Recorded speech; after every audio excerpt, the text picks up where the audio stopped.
Imagine having no trees that could supply oxygen, and no forests that could prevent flood, and no species to balance the ecosystem. What kind of life you would have? Philippine forests are natural habitats for about 1,196 known species. Sierra Madre alone supplies almost 60% of the habitats for wild animals, with an area of approximately 5.7 million hectares. Several lives are present in it, and humans also benefit from it. The vast deforestation that took place for years, we're sabotaging not just the wildlife but also the future ahead of us. Evident effects are flash floods, climate change that affects not just the Philippines but a global problem. Illegal loggings that we thought could be convenient are relatively killing natural habitats that also destroys the ecosystem's equilibrium. These human activities are the culprit of the aftermath of natural disasters like typhoon that kills lives and future generations. Hi guys!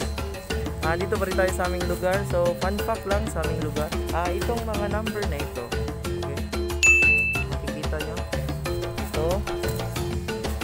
Ito guys. Yan.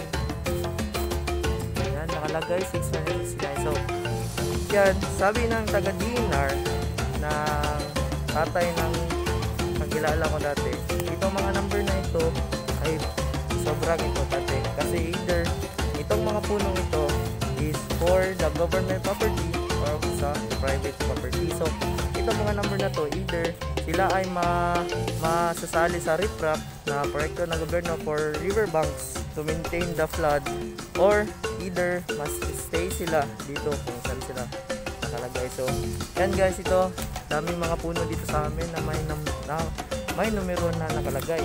At yun lang guys. And automatic from the riverbank itself. Then, automatic from the riverbank to 5 meters.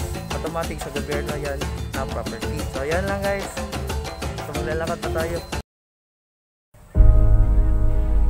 Various environmental problems. Our President Marcos revised the Presidential Decree number 389 to Presidential Decree number 705, series of 1975, as known as Forestry Reform Code of the Philippines. It is a proper classification, management, and utilization of the lands or forestry and the use of forest resources. As such, this reassesses the multiple uses of forest lands and resources before allowing any utilization. These present laws and regulations governing forest lands with various penalties and fines that covers from not less than 100 up to 100,000 pesos.